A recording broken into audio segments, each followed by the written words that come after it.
আসসালামু আলাইকুম। ফ্রি বাংলা টিউটোরিয়ালের পক্ষ থেকে আপনাদেরকে স্বাগতম। ই-কমার্সের শেষ টিউটোরিয়ালে শেষ পর্বে আপনাদেরকে স্বাগতম। গত পর্বে আমরা অর্ডার সম্বন্ধে আলোচনা করেছিলাম যে কিভাবে আমরা অর্ডারগুলো দেখতে পারি, প্রসেসিং, ক্যান্সেল, রিফান্ড এই জিনিসগুলো কথা বলতে পারি। এবং এখানে আমরা একটা ইউজার তৈরি করেছিলাম, যে ইউজার তৈরি করে আমি পেয়েছিলাম, এবং আমরা যে একটা মেসেজ পাঠিয়েছিলাম যে ইউজ টু কাস্টমার অ্যাডমিন থেকে, যে আমি এখন তোমার টাকা পাই নাই। তো এই মেসেজটাই যে এখানে শো করছে ডেট অনুযায়ী, টাইম অনুযায়ী।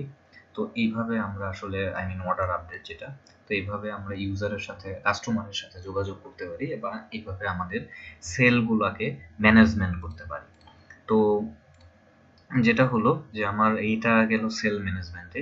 এবার আমাদের কিছু জিনিস জানা দরকার, যে জিনিসগুলো অ্যাকচুয়ালি ডেভেলপমেন্টের উপরে পড়ে না, কিন্তু এই জিনিসগুলো অ্যাকচুয়ালি আপনার একজন সাইট ওনার, ই-কমার্স ওয়ার্ডপ্রেস সাইট ওনার হিসেবে জিনিসগুলো জানা দরকার।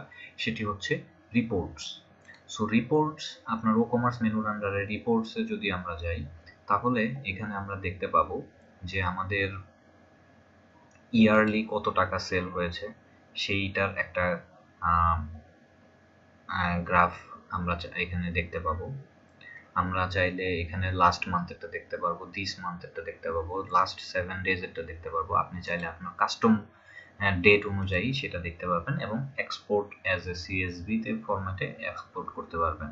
আপনার টোটাল কত টাকা সেল হলো, আপনার নেট সেল কত হলো, আপনার অর্ডার প্লেস কয়টা হলো, আইটেম পারচেস কয়টা হলো, রিফান্ড কয়টা হলো, এবং আপনার change for shipping, charge for shipping, add for coupon use, এই জিনিসগুলো এখানে অ্যাট এ গ্ল্যান্স আপনি দেখতে পারবেন।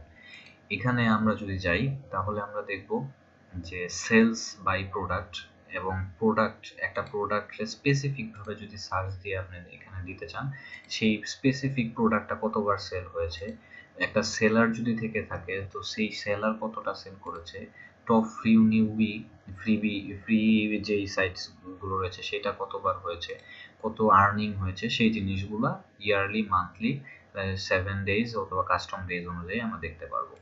আর এখানে যদি আমরা যাই, তাহলে যেটা হচ্ছে সেলস বাই ক্যাটাগরি, যে ক্যাটাগরি অনুযায়ী, যে ক্যাটাগরি ধরেন ক্যাপ বা যে ক্যাটাগরি আপনি দেখতে যাচ্ছেন, সেই ক্যাটাগরি অনুযায়ী আপনার প্রোডাক্ট কয়টা সেল হলো সেটা আপনি দেখতে পাবেন। আর এটা হচ্ছে কুপনস বাই ডে, যে আপনার কুপনগুলো অনুযায়ী, যে আপনার কুপন কয়টা ইন্টিগ্রেট করা হয়েছে এবং সেটার উপর বেস করে কয়টা সেল হয়েছে, সেই জিনিসগুলোর ডিটেলস এখানে আপনি দেখতে পারবেন। এখানে যদি আমরা যাই, তাহলে আমরা দেখব কাস্টমার, এবং এই কাস্টমারের ক্ষেত্রে আমরা দেখব যে আপনার কাস্টমার এবং হচ্ছে গেস্ট, আমাদের সাইটে যদি গেস্টরাও উইদাউট রেজিস্ট্রেশন যদি আপনার প্রোডাক্ট কিনতে পারে, তাহলে তাদের যে একটা গ্রাফ, যে গেস্ট ইউজার কয়জন, কয়টা প্রোডাক্ট কিনছে, আর হচ্ছে কাস্টমার প্রোডাক্ট যারা আমার রেজিস্টার্ড ইউজার তারা কয়টা কিনছে, সেটার একটা গ্রাফ এখানে আমরা দেখতে পারবো। এবং এখানে হচ্ছে আমরা কাস্টমারের লিস্টটা পাবো, যে আমার কি কি কাস্টমার রয়েছে সেই কাস্টমারের লিস্টটাকে আমরা পাবো, এবং চাইলে সেই কাস্টমারের লিস্টগুলোকে আমরা রিফ্রেশ করে তাদের ডেটাগুলো দেখতে পারি, তাদেরকে এডিট করতে পারি, তাদেরকে ভিউ করতে পারি। তারপর যেটি হচ্ছে স্টকের মধ্যে যদি আমরা যাই, তাহলে আমরা দেখব যে আমার লো স্টক যদি কোনো থেকে থাকে, এবং এটা অ্যাকচুয়ালি আমরা সেটিং এর মধ্যে যে লো স্টক যেই নাম্বারটা সিলেক্ট করে দিয়েছি, ওই নাম্বারটা যদি ক্রস করে, তাহলে এই লো স্টক এই টেবিলের মধ্যে ডাটা চলে আসবে। আউট অফ স্টক কোনো ডাটা, কোনো প্রোডাক্ট যদি আপনার যেই সেটিং এর মধ্যে যেই অ্যামাউন্টটা দিয়ে দিয়েছে আউট অফ স্টকের জন্য, সেই অ্যামাউন্ট ক্রস করলে এটা আউট অফ স্টকে চলে আসবে।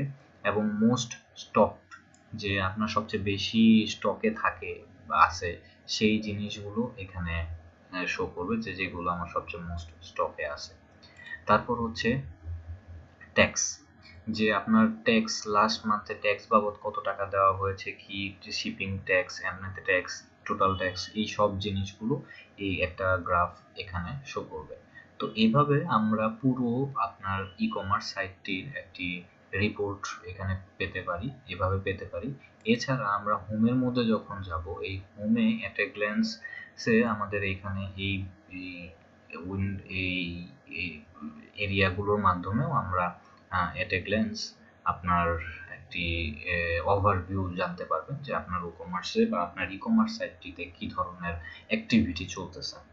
এবং যেটা হচ্ছে যে আমার এই ও কমার্স মেনুর আন্ডারে আমরা অর্ডার নিয়ে কথা বলেছি, কুপন নিয়ে কথা বলেছি, রিপোর্ট নিয়ে মাত্র কথা বললাম, সেটিং নিয়েও আমরা কথা বলেছি, এবং যেটা হচ্ছে সিস্টেম স্ট্যাটাসেও আমি একবার কিছুক্ষণের জন্য এসেছিলাম, বাট তেমন কিছু বলি নাই। এবং অ্যাকচুয়ালি সিস্টেম স্ট্যাটাসটা দিয়ে অ্যাকচুয়ালি আপনার সাইটটা এই সাইটটা আপনার ওয়ার্ডপ্রেসের ভার্সন, আপনার পিএইচপি ভার্সন, আপনার কনজব, আপনার মেমোরি লিমিট, এই যে জিনিসগুলো রয়েছে সেই সব জিনিসগুলো এক সম্বন্ধে এখানে একটা আপনার ডেভেলপমেন্ট পারপাসে যেই ভার্সনগুলো পিএইচপি ভার্সন বা আদার যে জিনিসগুলোর দরকার পড়ে সেগুলো এখানে আপনার সাইডে ঠিকঠাক মতন আছে কিনা, অ্যাকচুয়ালি আপনার সার্ভারটা ও কমার্স কমফোর্টেবল কিনা সেই জিনিসগুলো এখানে রিপোর্ট আকারে দেওয়া হবে, এবং যেটির মধ্যে আপনি এরর পাবেন সেই এররগুলো এখান থেকে ফিক্স করতে পারেন।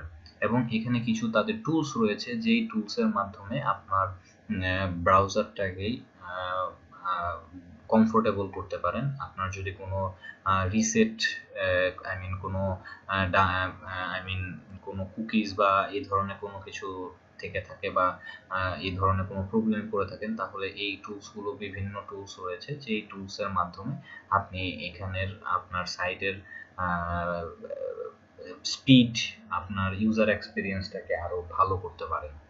এবং এই লগসের মাধ্যমে আমরা দেখতে পারবো যে আপনার সাইটের মধ্যে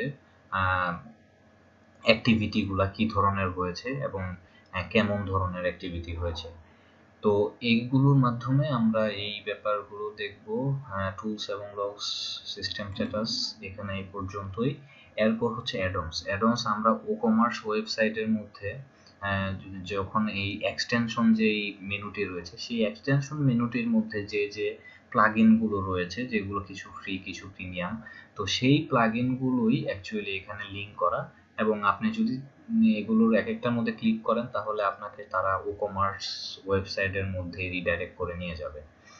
এবং এখানে তারা কিছু ও কমার্স থিম সাজেশন করতেছে, কারণ আমরা দেখতেই পাচ্ছেন যে আমরা বেসিক ওয়ার্ডপ্রেস থিম দিয়ে এই সাইটটাকে তৈরি করেছি। তো আপনারা হয়তোবা চাইতেই পারেন যে আপনার সাইটটা আরো দেখতে সুন্দর হয়, তো সেই হিসেবে ধরেন এখানে যে এই থিমটা, এটার মধ্যে এটা থিমটা যদি মনে করেন যে আমি এই থিমটা ইনস্টল করতে চাই, এখানে কিছু থিম রয়েছে প্রিমিয়াম, কিছু থিম রয়েছে ফ্রি।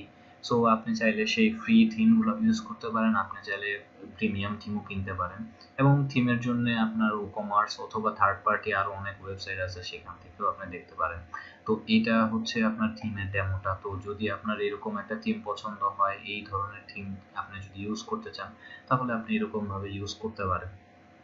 তো এখানে আপনার হাতে এই ধরনের অপশনগুলো রয়েছে আপনার ই কমার্স সাইটটিকে তৈরি করার জন্য। এবং প্রোডাক্টের ভেতর আমরা প্রোডাক্ট নিয়ে অলরেডি কথা বলেছি, অ্যাড প্রোডাক্ট নিয়েও অলরেডি কথা বলেছি, এবং ক্যাটাগরি নিয়েও আমরা কথা বলেছি। এবং ক্যাটাগরির ভেতরে আমার ডামি ডাটা থেকে কিছু ক্যাটাগরি এখানে চলে এসেছিল। এবং আমরা এখানে আমাদের যদি হোম পেজে যাই তাহলে আমরা এখানে একটা জিনিস খেয়াল করব যে আমার হোম পেজে এই যে প্রোডাক্ট ক্যাটাগরিগুলো যে আছে, যে category clothing, music, main category, sub category না। তো এই ক্যাটাগরি, মেইন ক্যাটাগরি বা সাব ক্যাটাগরি, কোনো ক্যাটাগরির মধ্যে কিন্তু অ্যাকচুয়ালি আমার এখানে ইমেজ অ্যাড করা নেই। তো আপনি যদি চান এখানে আপনার পছন্দ মতো ইমেজ অ্যাড করতে পারেন। তো সেই হিসেবে আপনার আপলোড ইমেজের মধ্যে গিয়ে ক্লথিং যেহেতু এটা, তাহলে ক্লথ রিলেটেড যদি আমি একটা ইমেজ দিতে চাই, ধরেন আমি এই ইমেজটাই দিলাম, তো ইউজ দিস ইমেজ এবং আপডেট দিলাম। এবং ক্লথিং এর পর আছে মিউজিক। তো সেই হিসেবে আমি এখন যদি আবার ব্যাক টু প্রোডাক্ট ক্যাটাগরির মধ্যে যাই এবং সেখান থেকে মিউজিক যে ক্যাটাগরিটা রয়েছে সেই মিউজিক ক্যাটাগরিটার মধ্যে যদি ক্লিক করি এবং এখানে যদি আমার আপলোড প্রোডাক্টের মধ্যে মিউজিকের একটা, ধরেন এটাকে যদি আমি প্রোডাক্ট ক্যাটাগরি ইমেজ হিসেবে সেট করে দিলাম, এখানে চাইলে আপনার ডেসক্রিপশনগুলো দেখতে পারেন। তারপর মিউজিকের পর এখানে রয়েছে পোস্টার। তো সেই হিসেবে পোস্টারের মধ্যে যদি আমি ক্লিক করি, পোস্টারের মধ্যে গিয়ে পোস্টারের ইমেজটাকে যদি আমি অ্যাড করি, ধরেন এটাই আমি এখানে অ্যাড করলাম। এবং আপডেট দিলাম। এবং এবার যদি আমার হোম পেজটাকে রিলোড দেই তাহলে আমরা দেখব যে এখানে আমার এইখানে ওই ইমেজগুলো চলে আসছে। সো এখন এটা লুকস বেটার। সো এভাবে আমরা আমাদের ক্যাটাগরির মধ্যে ইমেজগুলোকে দিতে পারি। ট্যাগ, যদি আপনার কোনো স্পেসিফিক ট্যাগ অ্যাড করতে চান তাহলে সেই ট্যাগগুলো এখানে অ্যাড করতে পারেন। এট্রিবিউট, এবং এই এট্রিবিউটগুলো নিয়ে আমরা অলরেডি কথা বলেছি যে আমার অলরেডি ভেরিয়েবল প্রোডাক্ট অ্যাড করেছি, সেই ভেরিয়েবল প্রোডাক্টে সাইজ এবং কালার অ্যাড করেছি। তো সেই সাইজ এবং কালার, সেই অ্যাট্রিবিউটগুলো আপনি যদি চান এখানে অ্যাড করতে পারেন। আপনি এখান থেকে সেগুলো এডিট করতে পারেন, কনফিগার করতে পারেন প্রত্যেকটা অ্যাট্রিবিউটকে। তো এইভাবে আমরা অ্যাট্রিবিউটগুলোকে নিয়ে কাজে লাগাতে পারি আমাদের ভেরিয়েবল প্রোডাক্ট তৈরি করার জন্য। তো বন্ধুরা, আমাদের ই কমার্স নিয়ে এই ছিল আমাদের টিউটোরিয়াল।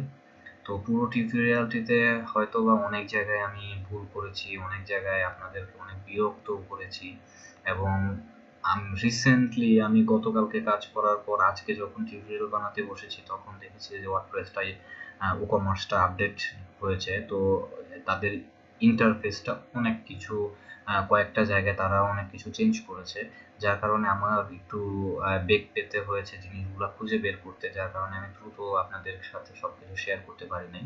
সেজন্য আমাকে আশা করি ক্ষমা সুন্দর দৃষ্টিতে দেখবেন। আর আরেকটা যেটা হচ্ছে যে এখানে আপনারা যদি মনে করেন যে আমি ই কমার্সে কে ই কমার্স প্লাগইনটাকে মার্কেটিং করতেছি, আসলে সেটা না। অ্যাকচুয়ালি ই কমার্স সাইট তৈরি করতে গেলে প্রথমেই যে নামটা চলে আসে সেটা হচ্ছে ই কমার্স, কারণ ই কমার্সের মতো হিউজ ভলিউমের ওয়েবসাইট অন্য কোনো প্লাগইন দিয়ে ই কমার্স সাইট ওয়ার্ডপ্রেসে তৈরি করা নাই। প্লাস ই কমার্সের যে এক্সটেনশনগুলো ফ্রিতে বাজারে পাওয়া যায় তাতে আপনার অনেক অনেক ফিচার অ্যাড করার মতো অপশন ই কমার্স দিয়ে পাওয়া যায়। এবং এখন প্রিমিয়াম থিম যতগুলো বাজারে পাওয়া যায় দেখা যায় ম্যাক্সিমাম গুলাই হচ্ছে আপনার ই কমার্স সাপোর্ট করে। তো এই জন্য ই কমার্স এত বেশি পপুলার যে আসলে অনেকটা এরকম হয়ে গেছে যে আপনার ই কমার্স ওয়ার্ডপ্রেস দিয়ে ই কমার্স বানানো মানেই হচ্ছে ই কমার্স। বাট এছাড়াও আরো অনেক ই কমার্স প্লাগইন রয়েছে বাজারে।